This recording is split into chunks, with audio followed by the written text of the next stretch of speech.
依琳，依然去上班了。妈妈，我不要妈妈去上班。妈妈，我难受。妈妈，妈妈。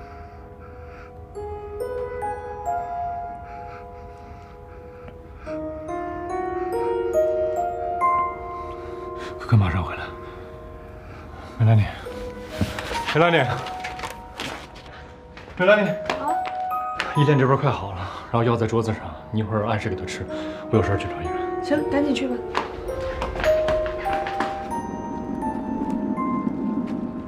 依然。啊？怎么了？依琳出事了吗？她是不是严重了？到底怎么了？你说话呀！你急死我呀！你依琳叫你妈妈。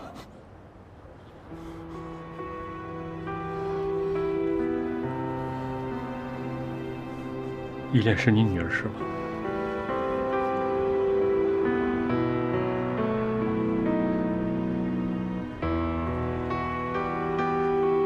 她也是我女儿是吗？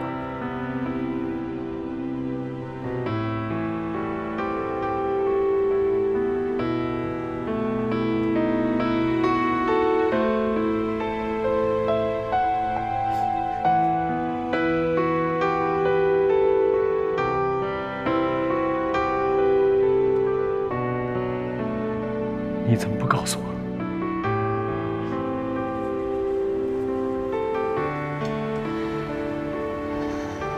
当我决定生下他的时候，就已经想好要独自抚养他了。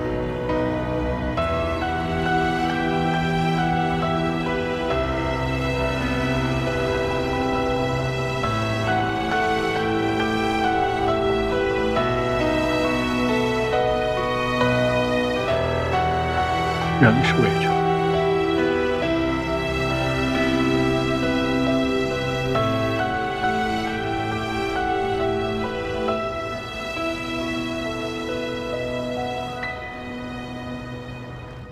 哎，这动画片你都看了这么多遍了，你不嫌烦呀？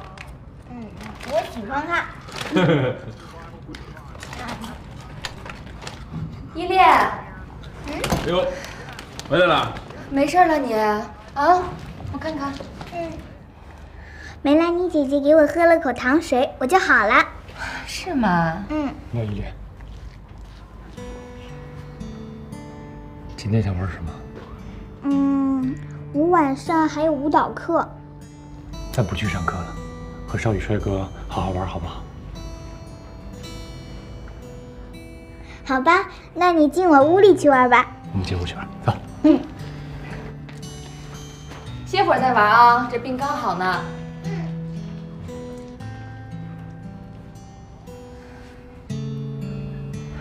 梅兰妮、天乐，有一件事情，我一直在欺骗你们，可能你们也一直都在怀疑吧。对，依恋是我跟少宇的孩子。你们一直对我跟依恋都那么真心的照顾，我还一直欺骗你们，所以我要跟你们说一声对不起。哎，你看这，这样就没意思了。来来，坐吧，坐吧，坐吧，坐吧啊！这事儿呢，过去都过去了。我们也知道你有你的苦衷。现在这局势不是挺明朗了吗？就是我跟梅兰妮啊，我们俩得学着适应适应。是啊，我也是不得已才欺骗你们这么久的，希望你们能谅解。没事儿，不管你和依恋什么关系，都是我们的。这侄女啊。哦，你这倒挺会攀关系的哈，少了个小妹妹，多了个小侄女，对不对？呀，这样一下辈分变了，是有点不太适应了。不是怎么着啊？心眼小啊，多个侄女还吃醋啊？怎么不行？不行不行啊！你怎么着？怎么着呀？对了，我还有一件事情想求你们。哎，你说。暂时不要让依恋知道自己的身份，毕竟他年龄还小，有一些事情忽然告诉他，他会接受不了的，会造成心理的负担的。那个你放心，依恋是你们的孩子，说不说也是你们的自由。依恋很可爱，其实我们都把他当成我们自己的孩子了。对。不管怎么样，我都要再谢谢你们。你看你这样干嘛呀？干嘛呀？对了，起来。少宇帅哥，上次我说的小王子的故事，你回家有没有看？我有看，补习过了，现在我知道讲的是什么内容了。上次老师说到了第5个星球，小王子去第5个星球看到了什么呢？你能告诉我吗？小王子来到第5颗星球，他发现这个星球上只有一位点灯人和一盏灯。然后点灯人的工作呢，就是每天早晨他把灯关上，每天晚上再开开，这就是他的工作。那后来呢，整个星球越转越快，越转越快。等会儿。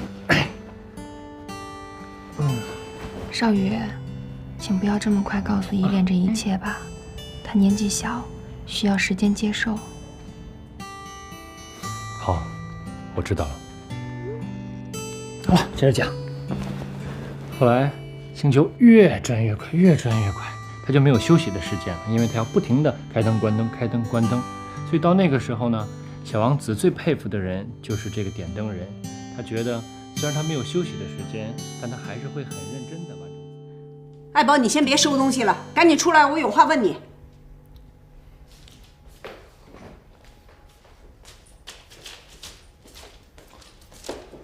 什么事儿？我好多东西没收着呢。你孙叔叔怎么回事啊？哎，怎么我给他打那么多电话，一点面子都不给呢？你看你都晒成什么了，怎么还让你出去工作？不行，我再给他打个电话。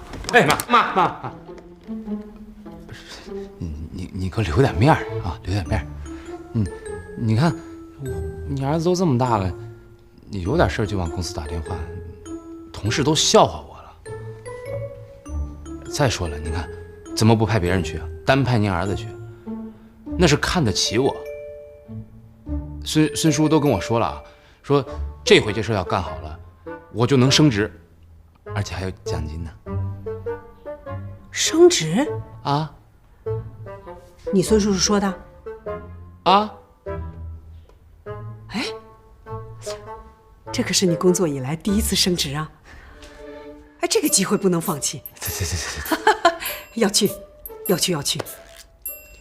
你赶紧洗澡，我来给你收东西，你别收了啊！升职是好事儿。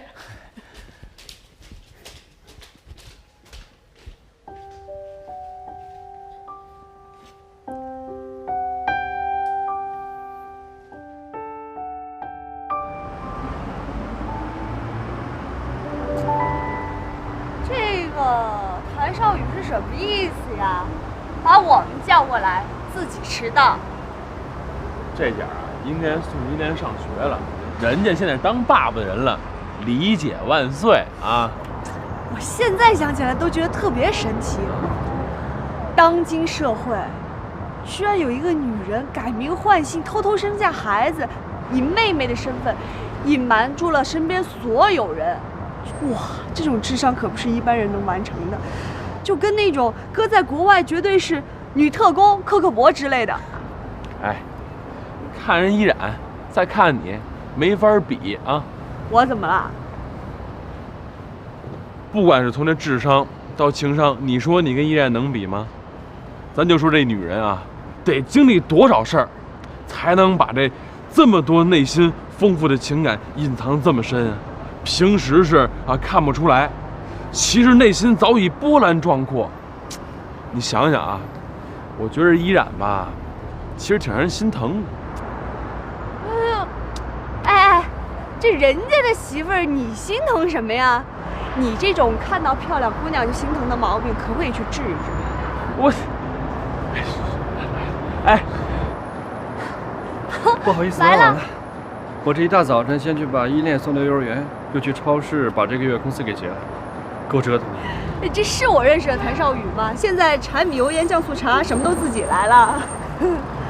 说吧，找我们俩来干嘛呀？走吧。那天吧，你跟我说我求婚缺少点诚意，我想了一下，还真是这么回事。所以今天我把这个月工资领了，打算买一枚钻戒，正儿八经的求一次。行啊，学得够快的呀。哎，我问问你啊，你有多少钱？都在这儿了。你别凑热闹，给我选啊！最好就是最贵的。就用你说啊，你是奢侈品专家，你不给我选一个性价比高的？要选4C 标准的，颜色、净度、切工克拉。那个服务员，你好，要性价比高的。这款是我们店销量最好的，工艺是8星8钻，您看看喜不喜欢？这是什么级别的呀 ？VVS 级的。性价还可以，性价比最高的是 SI 和 VS 级别的。那个我打断一下啊，这是我数错了还是你给错了？一共2400，你就买钻石，这买盒也不够啊！这个我这个月工资就这么多。行，我帮你吧。哎，店里能刷卡吗？当然可以。哎，你干嘛？我结婚，我求婚，你给我的新娘买戒指啊？不是你，你问问人家，咱店里有2400的钻石吗？近期没有。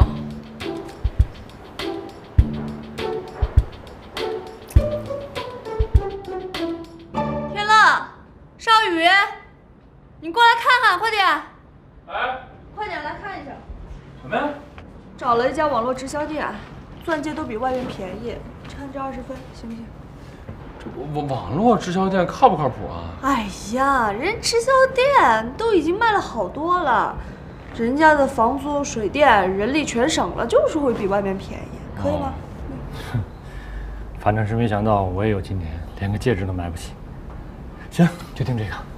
那就订这个啊。我们回来啦。哎，我还说去接你们去了，怎么中午就回来了？下午学校要有亲子活动，老师说要家长陪。我决定让你陪我去。我？行，我们的小依恋说什么是什么啊，听你的。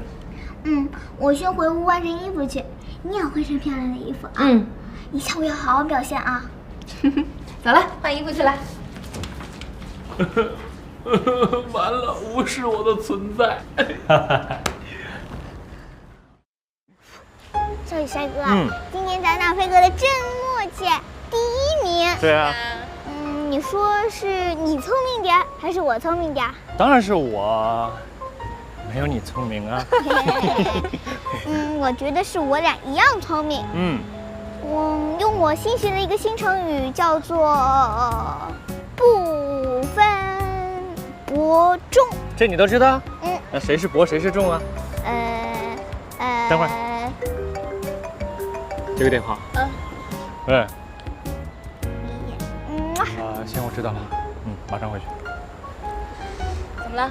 那个天乐那边出了点事儿，我得马上过去一下。出什么事儿了？我也不知道。那你快去吧，然后待会儿给我打电话。好，一会儿见。天乐怎么了？不知道啊，待会儿等他电话吧。走吧，我们回家了。哇，好漂亮啊，好多气球啊。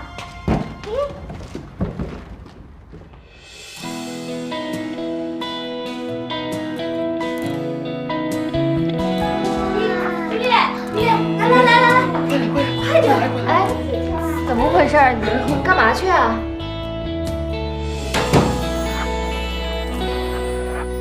巷口街灯待在角落，陪着我们沉默。你骗我！你不是说天乐出事儿了吗？我没骗你，我只是想在你回来之前做好所有的准备，给你个惊喜。什么惊喜啊？求婚。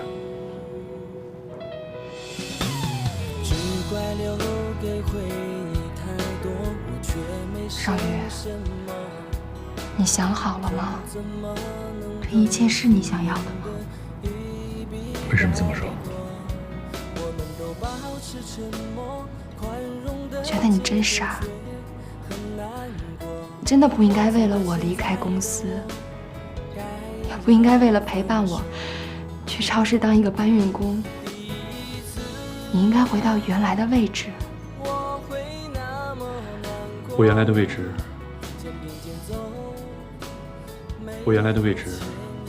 就是在你的身边去照顾你、陪伴你。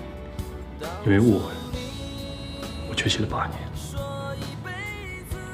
现在我回来了。我不相信你真的愿意让我再回去。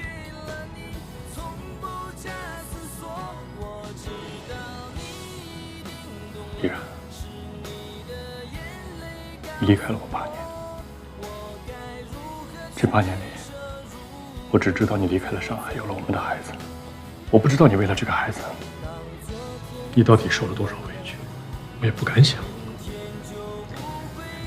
我不敢去试想你这8年里的生活，因为每次想起来，我的心会很痛，特别的痛。我恨自己无能，不能去好好保护你。我不想再想这些，因为我又重新拥有了你跟依恋。我只想好好珍惜你们俩，把1天当作2天来过，这样我才能把这失去的8年全都追回来。想好了吗？可是我真的不希望你为了我放弃原本的生活。什么是原本的生活？我现在拥有的一切才是我想要的生活，这才是生活，我想要的生活。我是一个男人，我不想做一个傀儡，什么都听别人的。我想变得有担当，有责任，这是我想做的，而我现在也做到了。我要好好把握它，所以以后无论你在哪儿，那儿就是我谭少宇的家。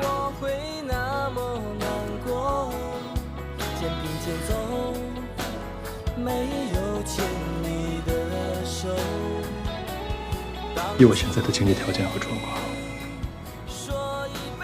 我只能负担得起这么一个寒酸的戒指。希望你能体谅和理解。以前我不知道怎么去爱，但经历了这么多苦，我现在知道怎么爱你。所以这枚小小的戒指，代表了我的诚意，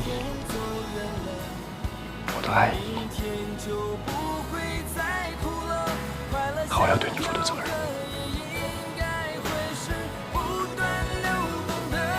从这一刻起，我把自己的心交给你，也希望你能把你的心交给我，好吗？但是你却说了，他怀抱是多么暖和，是不是忘了我，你会更快乐？是不是忘了我，你会更快乐？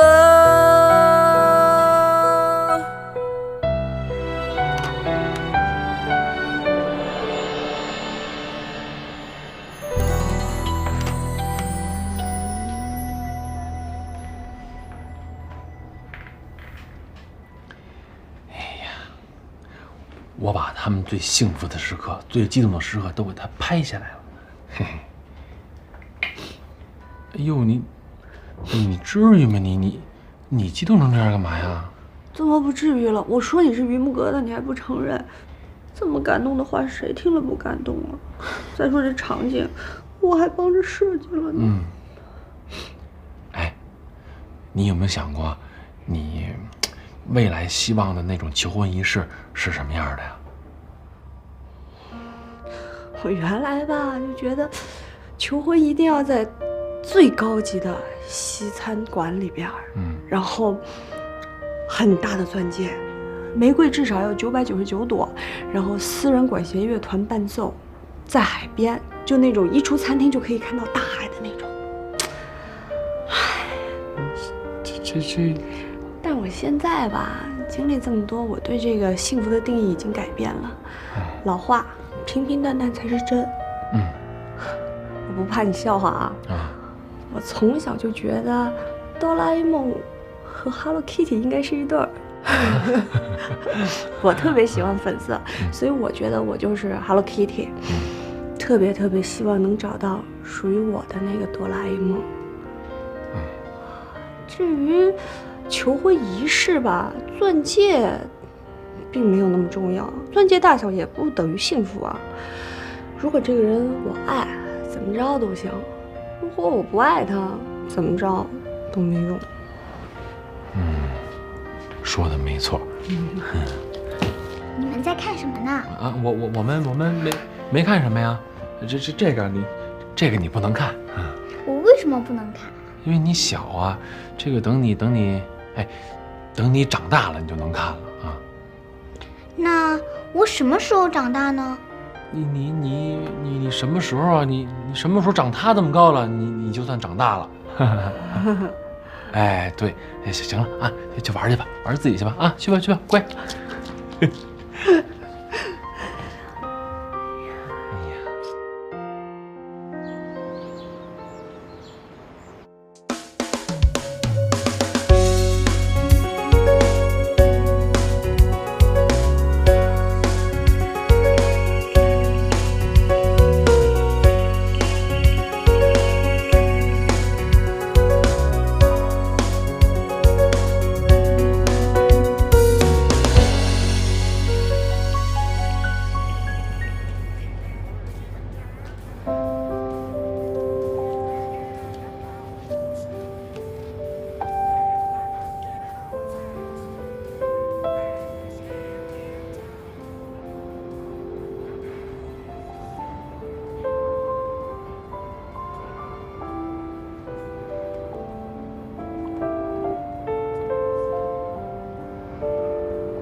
哎，小乐，哎，干嘛去了你？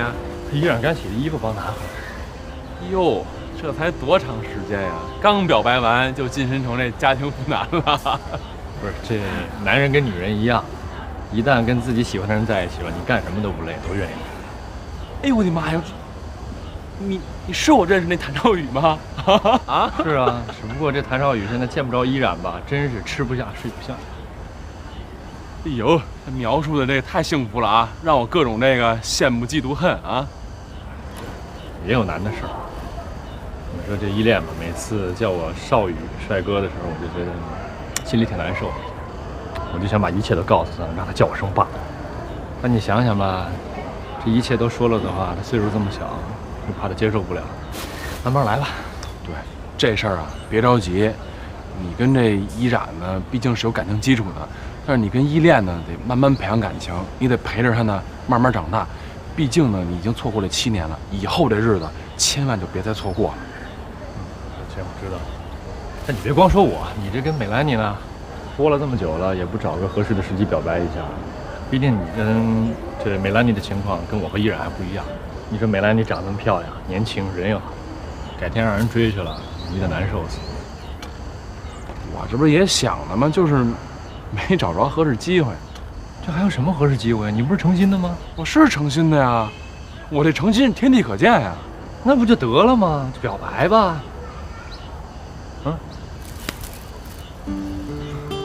我上去。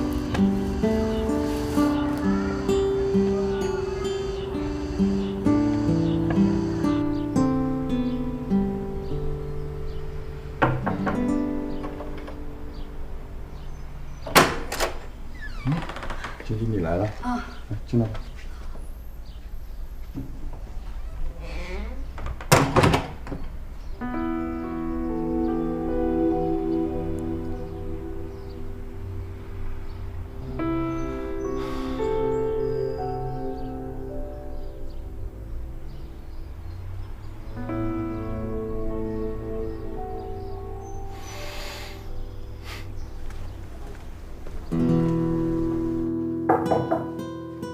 谁呀？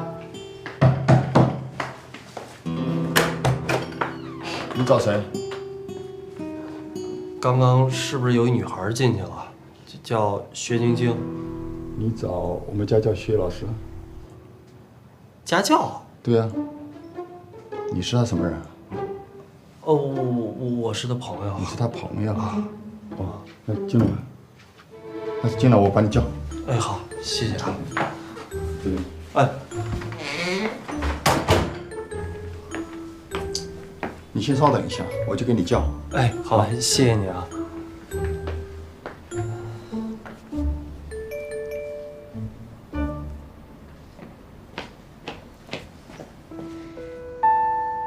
你怎么来了？我不是，我那个，我不是过来。薛老师，这题怎么做呀？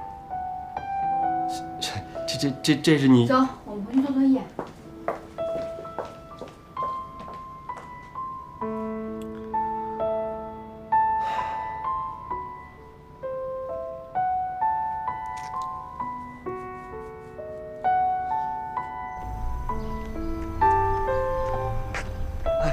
晶晶，对不起，别拉我，是我误会你了，是我不好。你是不是特别恨我？要不然你打我一顿也行啊。我为什么要打你啊？咱俩什么关系啊？蕾蕾，我告诉你，从你上次跟踪我开始，咱俩就一点关系都没有了，听清楚了吗？不是晶晶，别再跟着我了。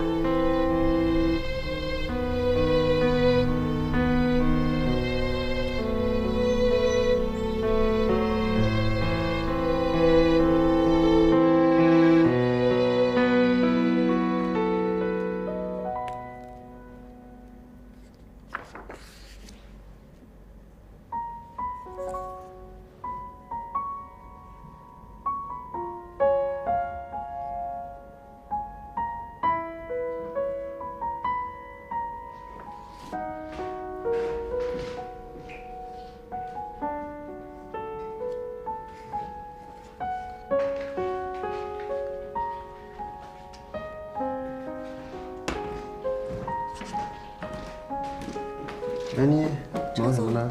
随便看一些图片资料。这才1个多月，你已经是我们这最受欢迎的设计师了，好几家公司都点名要求你来做设计。之前我跟辉达珠宝的老总吃饭时，他还特意提到你，说你前途无量，已经算是上海的新锐珠宝设计师了。没有，您过奖了，我这是刚刚熟悉工作，其实还有好多都不懂呢。别谦虚了，行了，这月的奖金我已经让财务打到卡上了，继续努力，不要让我们失望哦。好。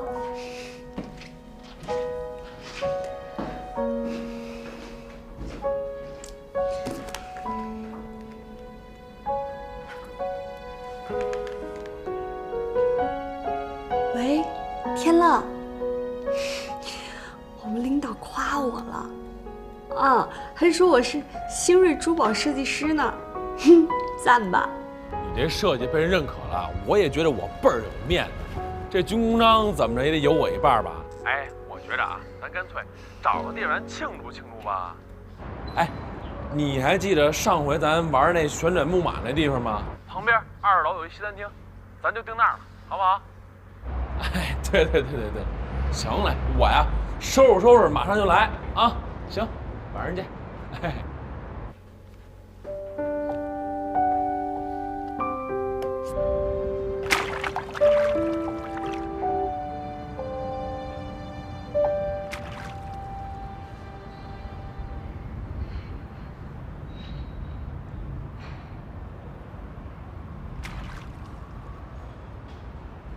怎么着？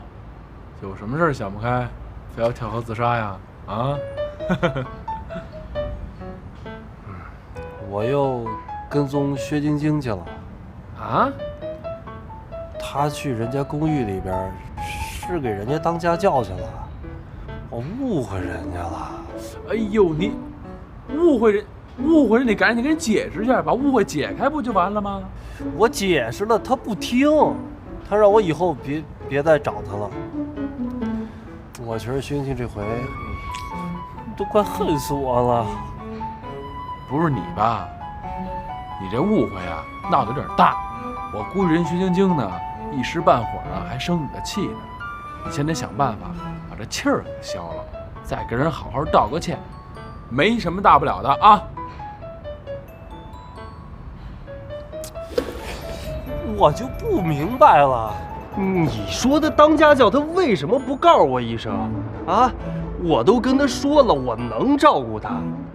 你说他那么玩命挣钱干嘛呀？没准呢，人家有自己的苦衷。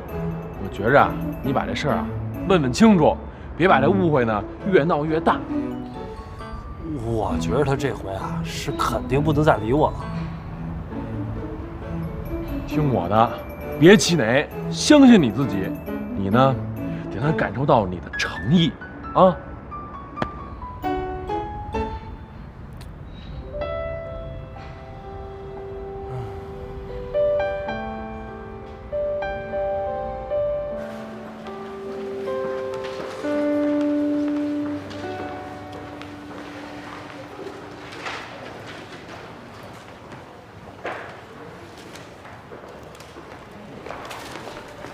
护士，麻烦问一下药房在什么地方？左边1楼。啊，还有这个脑部 CT 在什么地方做？2楼右边。谢谢啊。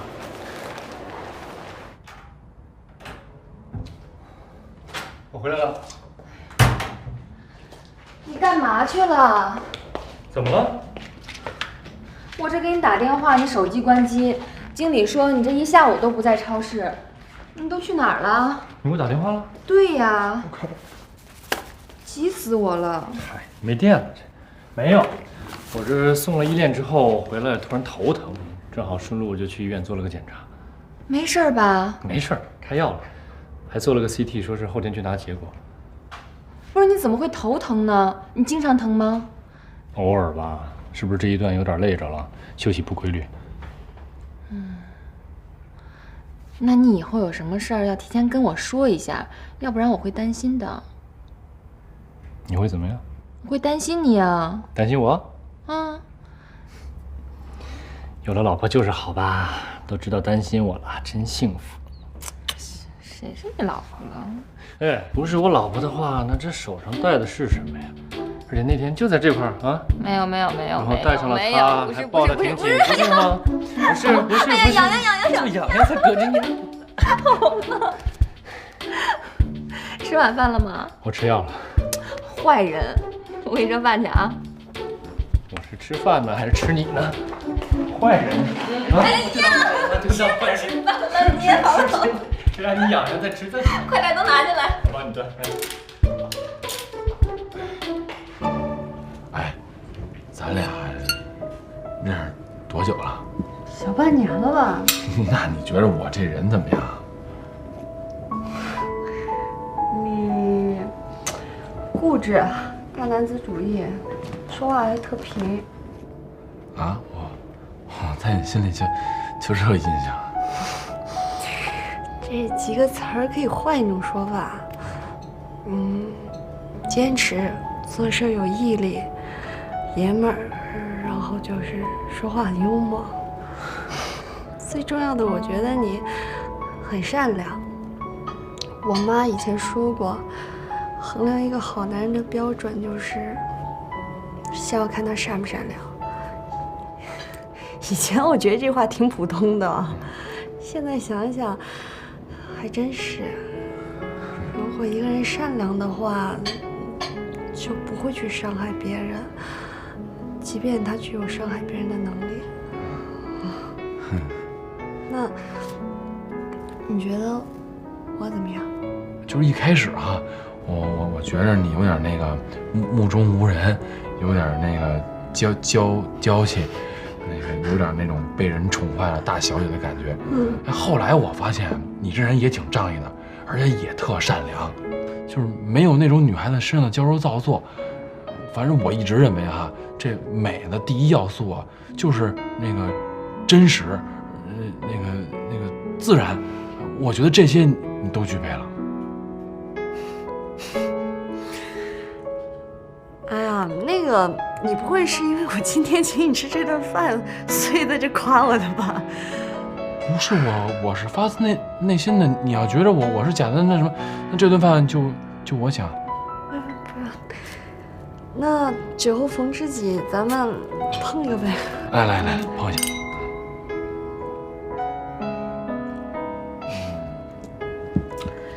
吃好了吧？嗯。吃好了，要不咱下去走走，消化食。去哪儿啊？就下面随便溜达溜达呗。行，走。我能有现在，其实要特别的感谢你，陪我找工作，陪我熬夜，帮我画图纸，每天还要忍受我各种吐槽。突然间这么跟我一客气吧，我还有点不太适应。其实啊，我什么都没做。你呢，要真不是吃软饭的，我们做什么都没用。你要真是干这行的，我们什么都不做，早晚有一天啊，你也会成功。听你这么说，我觉得我浑身又充满了自信的小细胞了。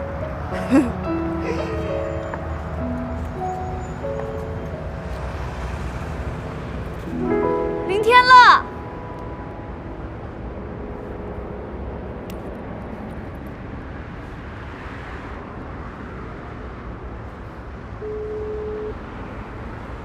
您拨打的电话正在通话中，请稍后再拨。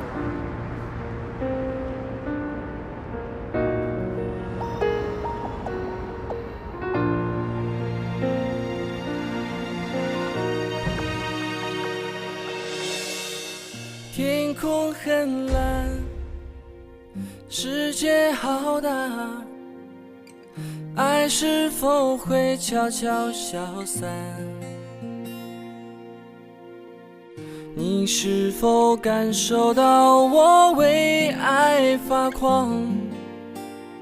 坚持多久才能靠岸？保持沉默，试着洒脱，是我唯一对自己的把握。像一只发了疯扑火的飞蛾，坚持着。你说过，你希望你的哆啦 A 梦骑着白马，从五彩的童话世界里来接你。这白马真弄不着了，就只能骑着旋转木马来了。这五彩的童话世界也真是做不到，就只能改成从五彩的光里来接你了。你混蛋！这些话干嘛不早说呀？至少我还能祝福你快乐。我怎么混蛋了？我还记得你说过你喜欢粉红色，你还说你喜欢哆啦 A 梦。你呢，就是粉红色的 Hello Kitty， 我呢，就是蓝色的哆啦 A 梦。我愿意为了你变成粉红色的哆啦 A 梦。今天穿着这身衣服，我就是你的人了。这个戒指，它代表我的心。从今天开始，这一切都放你那儿保管了。另外，我想告诉你，我喜欢你，做我女朋友呗。那天了，你知道我为你流过多少眼泪，伤过多少次心吗？有时候我都觉得我特别的恨自己，我觉得我腿长得也不短呀，跑得也挺快，怎么看你这儿，我走也走不动了，跑也跑不了了，我这辈子是不是就搭你这儿了呀？不是，那你到底是答应还是不答应啊？说了，只要是自己喜欢的，怎么着都行；不喜欢的都没有用。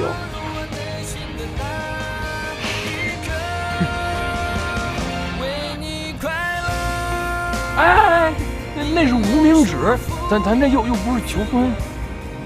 你这是干嘛呀？我这不是一表白吗？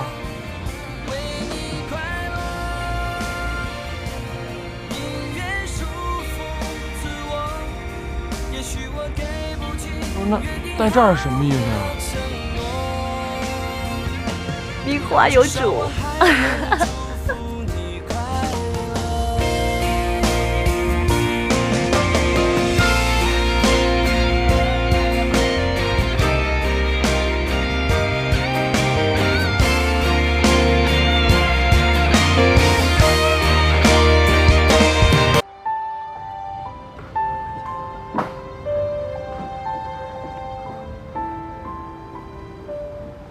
下吧。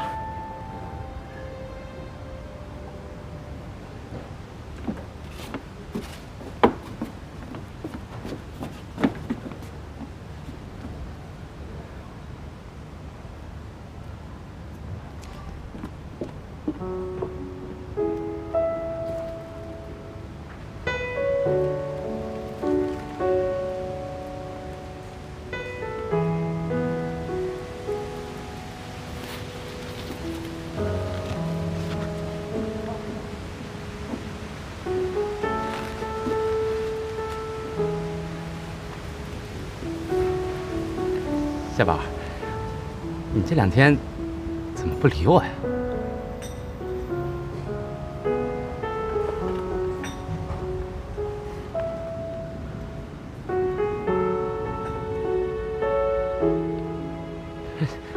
不是说好了，钱的事我来搞定吗？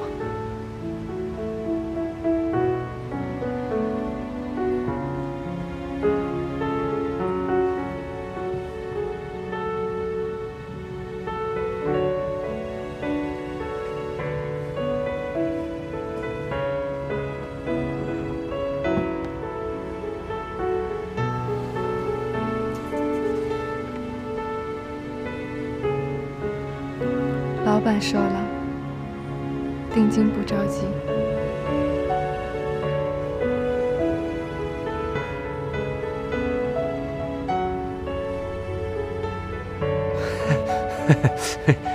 夏宝，你这什么意思呀？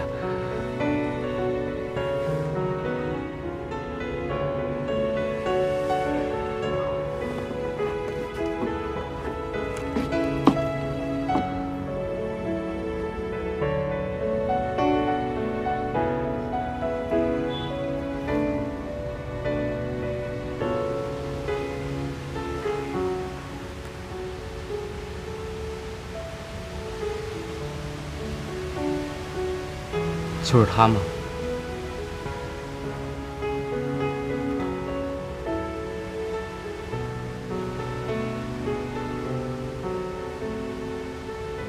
夏丹，我知道我现在什么都没有了，工作也丢了，我可能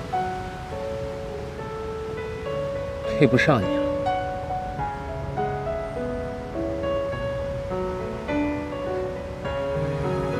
可能你压根儿就没想过让我配你。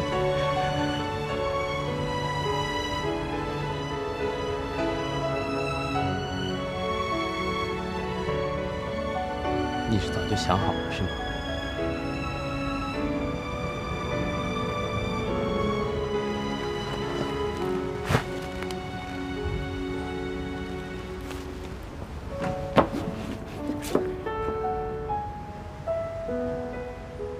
在你心里，我就是个备胎是吗？哎，小伙子，有话咱们好好说。就这儿，你给我闭嘴！她现在还是我的女人，别碰我！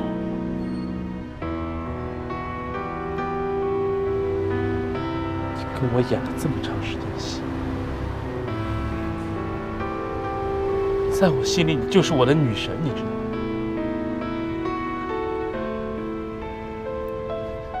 你们也太狠了，你们！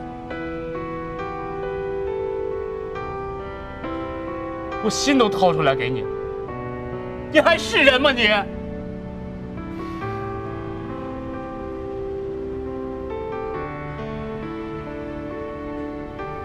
你根本就配不上我对你的爱情，你就是个贱人！小伙子，这话可不能这么说啊！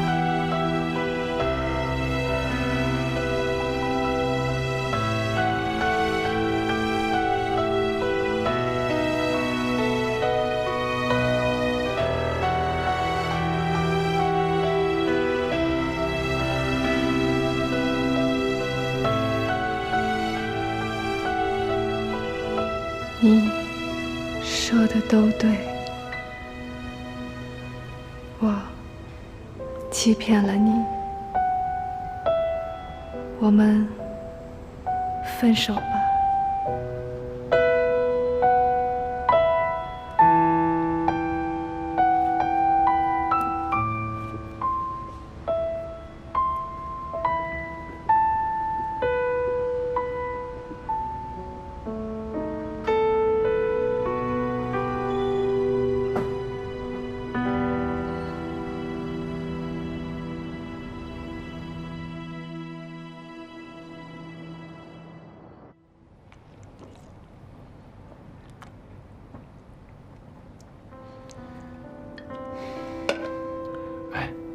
不是这男的他有多少钱呀？2家西餐厅，1家酒吧。我觉得这事儿吧，就是有点奇怪，你就没说问问他身边的人？问了，都躲着我，商量好了是吧？不是这事儿，你别想太多，也别想得太夸张了，可能那不是你想象的那样啊。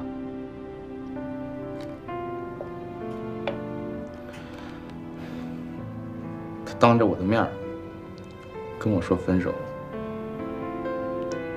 然后拉着那男的手走了。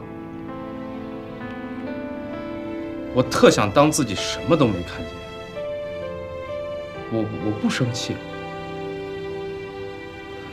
可是我真的难受，我就不明白，怎么就变成这样了？为什么？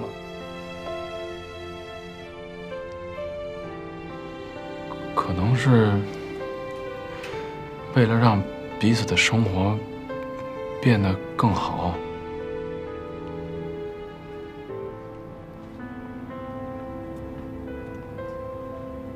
我不好，我特别不好，我难受。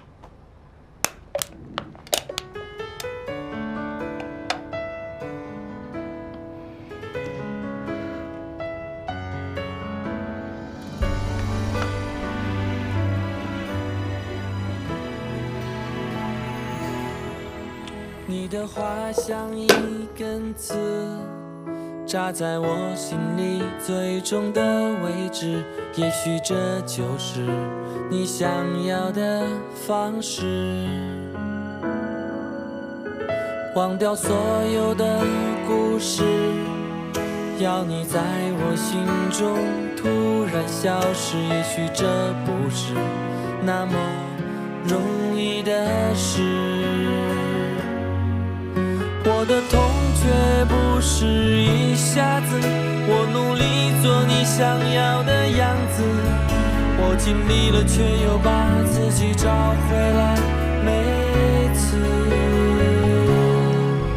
我是最后一个傻子，不懂事，渐渐找不到了熟悉的坚持，真心来得太迟，花心偷走日子，属于我们最幸福的事。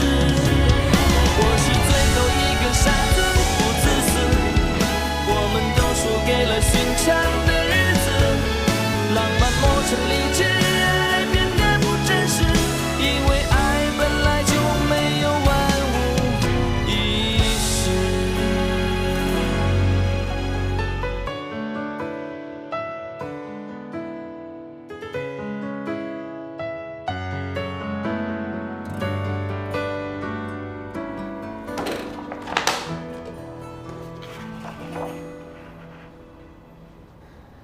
怎么样，医生？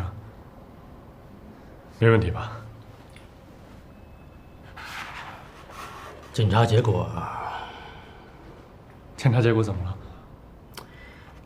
检查结果就是你的脑部长了一个瘤子，医学术语叫做脑胶质瘤。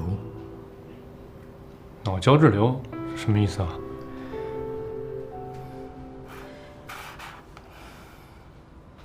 这是一种颅内结瘤，现在已经向恶性扩散，就是通常所说的癌症。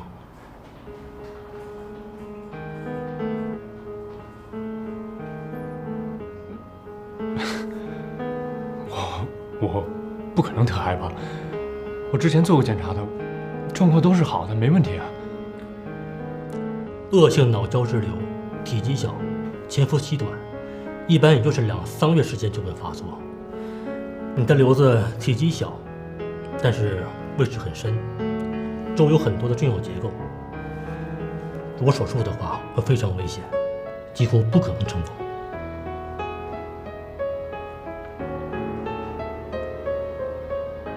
那没别的办法了。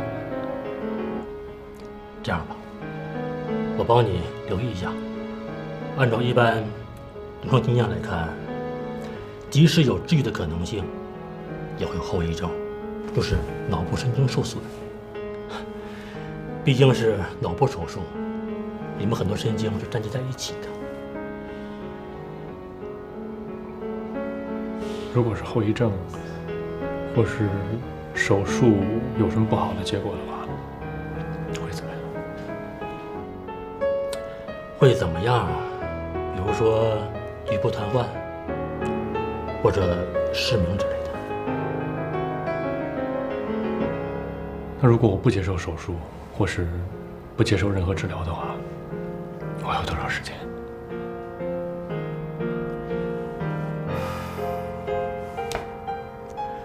乐观估计，也就是半年左右。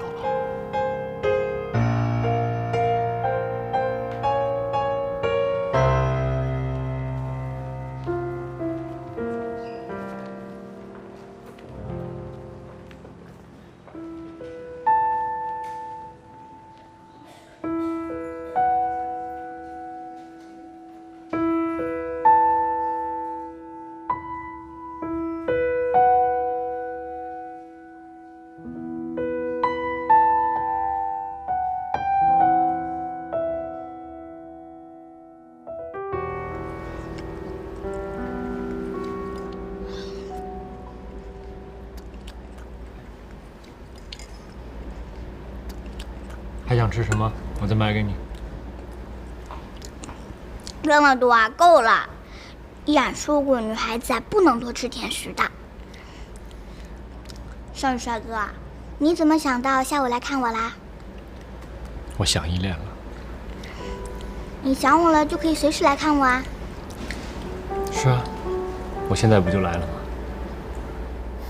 吗？好吃吗？还行吧。要求还挺多。依恋啊，我有话想跟你说。说吧。你跟依然生活了这么多年，对依然来说呢，你是最重要的人。而在我的生命中呢，你跟依然就是最重要的人。我心里边特别想一直守护在你们身边，去好好照顾你们两个。你现在就一直在我们身边啊。少宇帅哥，你怎么了？没怎么，没事。那我问你啊，我如果不在你们身边了，你会不会想我？我还有天乐呢。我要你呢对我好，也要对依然呢更好。我要让你天天让我们开心，这样呢我就会天天想你的。可是我有自己的事情要去做，以后不能经常在你们身边了。那以后就不能送我去上幼儿园，接我放学吗？你以后就不能和我一起玩拼图，给我讲小王子的故事，让我骑在你的肩膀上骑高马吗？不能了。那我以后再也不理你了。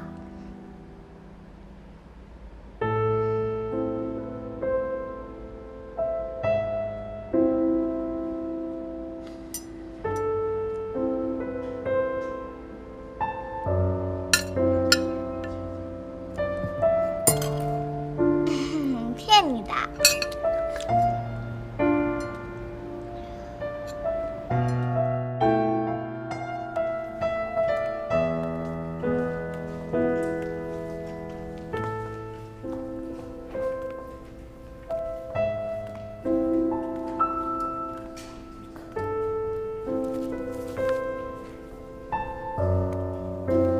先生你好，我们店里动画片就这么多了。谢谢啊，款台在哪儿？款台在那边。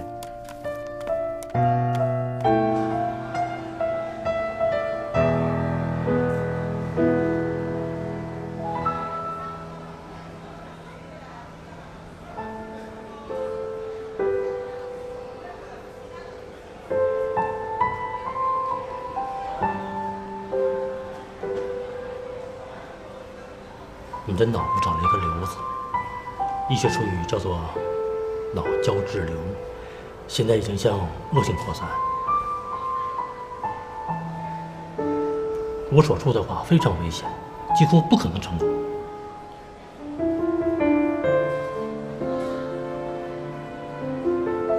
即使有治愈的可能性，也会有后遗症，比如说局部瘫痪，或者是失明之类的。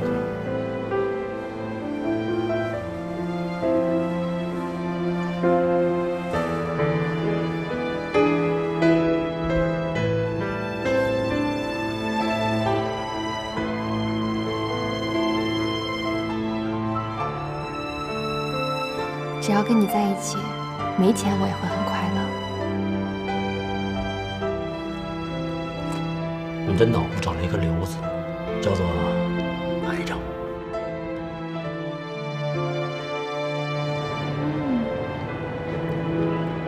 你也来一口啊，来一口。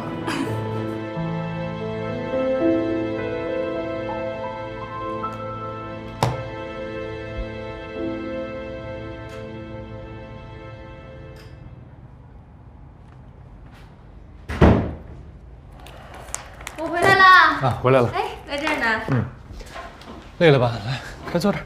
还行。抱给我。嗯。哦，对了，我给你煮了银耳莲子羹，我盛给你啊。好。买了这么多动画片啊？啊，正好刚刚路过音像店，知道依恋爱看动画片，我就多买了几张。是吗？这依恋要开心死了。是啊，来尝尝我为你精心熬制的银耳莲子羹。我自己来吧。我为你。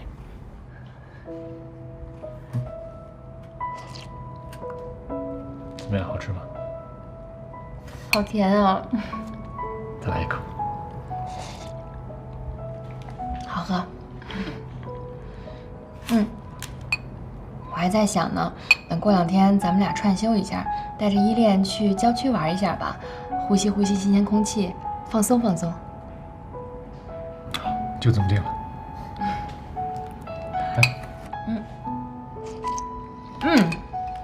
对了，你买这个蜡笔小新啊，太对了，依恋特别喜欢看这个，然后他还老跟我演嘛，说妈妈妈妈，我总觉得我肚子里面好像有100只大象，不啦不啦的跑过。他演的特别好。到时候我们3个一起看。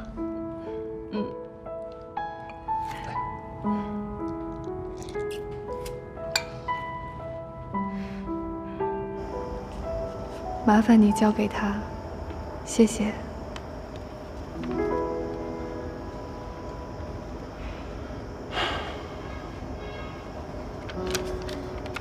小丹，我能问你个问题吗？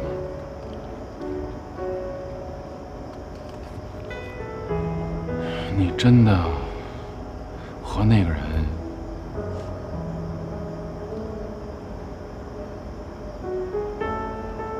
说实话，我有点不太相信。事与愿违，但人总要继续生活下去。也许我做了错误的选择，留给时间来评判吧。如果这是真的，我觉着你会后悔的。难道你从来不后悔吗？可我们有什么办法？随他去吧。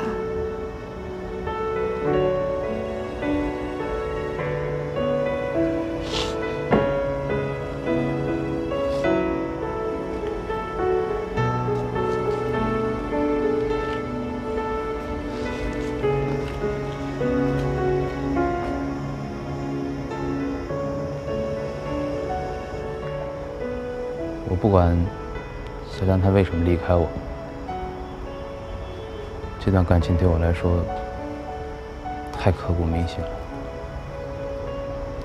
我只是不希望以后回忆起来的时候，觉得自己什么都没给过她。这50万是我对她的承诺，也是对自己的承诺。我只是希望，在她的生活里，能有那么一点点幸福，是我给的。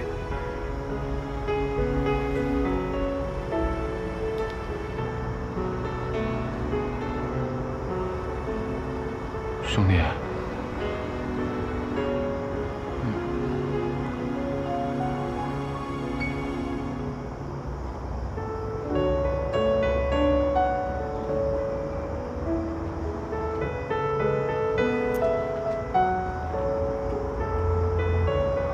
他让我把这个交给你。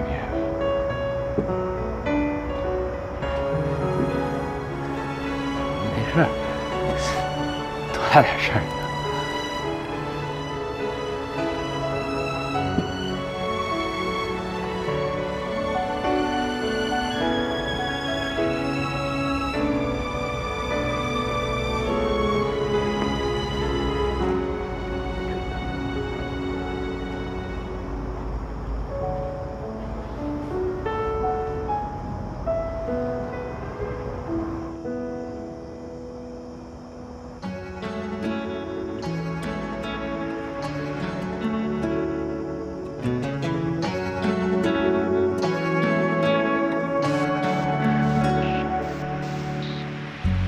真的不需要想念，